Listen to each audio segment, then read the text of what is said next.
बिस्मिल्लाहिर्रहमानिर्रहीम। अस्सलाम वालेकुम friends, welcome back to my YouTube channel meals with Javeria.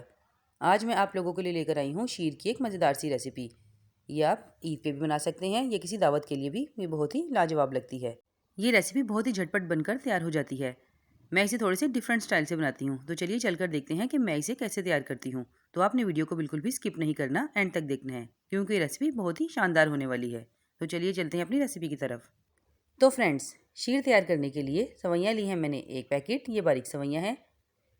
किशमिश इसमें जाएगी 10 से 12 अदद, इसको मैंने बीच से कट कर लिया है। नारियल 2 टेबलस्पून के करीब, 2 टेबलस्पून के करीब पिस्ता और बादाम है, इसे मैंने मोटा काट लिया है। छुहारे लिए हैं 8 से 10 अदद और 3 से 4 अदद इसमें जाएंगी इलायचियाँ। दूध मैंने लिया है 2 लीटर, ये फुल फैट मिल्क है। और चीनी इसमें जाएगी 200 ग्राम। ये मैंने नारियल का बुरादा लिया है गार्निशिंग के लिए, और चावलों का आटा इसे गाढ़ा करने के लिए। तो फ्रेंड्स, ये मैंने कढ़ाई ले ली है, गैस को ऑन कर दिया है।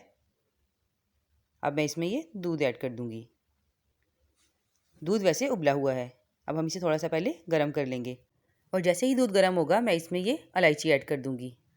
इलायची को ऐड करके इसे 2 से 3 मिनट के लिए हल्का सा पका लूँगी, ताकि इसमें इलायची का अच्छा सा फ्लेवर आ जाए।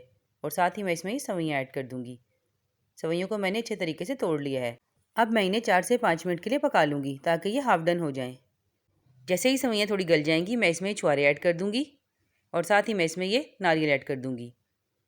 कटे हुए बादाम और पिस्ते ये भी ऐड कर दूँगी, क्योंकि ये तीनों चीज़ें थोड़ा सा पकने में टाइम लेती हैं, तो इसलिए हम इन्हें स्टार्टिंग में ही ऐड कर देंगे, ताकि अच्छे तरीके से गल जाएँ। अब इस स्टेज पर मैं ऐड कर रही हूँ इसमें दूध की फ्रेश मलाई। ये ऑप्शनल है, आप चाहे तो डाल सकते हैं और चाहे तो स्किप भी कर सकते हैं। अगर आपके पास दूध की फ्रेश मलाई मौजूद हो तो आप इसमें ज़रूर डालिएगा। इससे बहुत अच्छा सा क्रीमी सा टेक्स्चर और फ्लेवर आ जाता है, और बिल्कुल खोए वाला टेस्ट लगता है। अब मैं इसे अच्छे तरीके से मिक्स करके इसमें साथ ही किशमिश भी ऐड कर दूंगी। किशमिश मैंने बीच से कट कर ली हैं, और इसे 2 से 3 मिनट के लिए पका लूँगी। अब मैं इसमें ऐड करूँगी चीनी, क्योंकि तकरीबन रेडी होने वाला है। अब चीनी को ऐड करके मैं इसे 2 से 4 मिनट के लिए मज़ीद पकाऊँगी, ताकि चीनी अच्छे तरीके से मिक्स हो जाए। और जैसे ही मिक्स होगी मैं इसे थोड़ा सा टेस्ट कर लूँगी, और अगर चीनी कम लगे तो हम इसमें और ऐड कर लेंगे।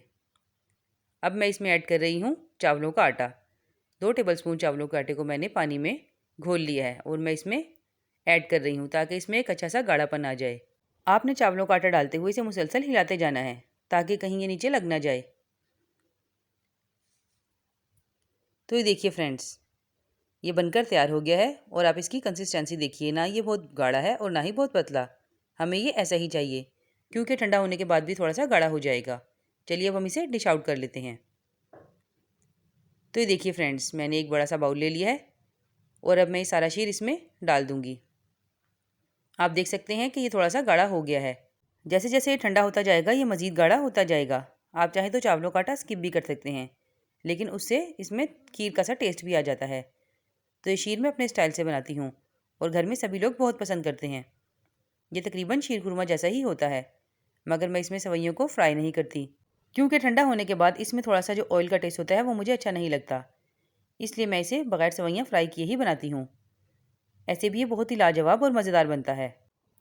आप इसे डेकोरेट करके फ्रिज में 2 घंटे के लिए ठंडा कर लीजिए और फिर सर्व कीजिए। अगर आप लोगों को मेरी रेसिपी पसंद आई है तो प्लीज़ मेरी रेसिपी को लाइक कर दीजिएगा, इसे दोस्तों में शेयर कर दीजिएगा। और अगर मेरी वीडियोस पसंद आ रही हैं तो मेरे चैनल को सब्सक्राइब कर दीजिएगा, और साथ लगे बेल आइकन को भी दबा दें, ताकि मेरी हर नई आने वाली अपडेट आप सबसे पहले देख सकें। शुक्रिया।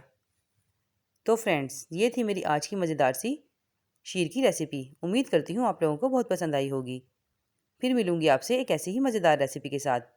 तब तक के लिए अपना बहुत ख्याल रखिएगा, दुआ में याद रखिएगा। अल्लाह हाफिज़।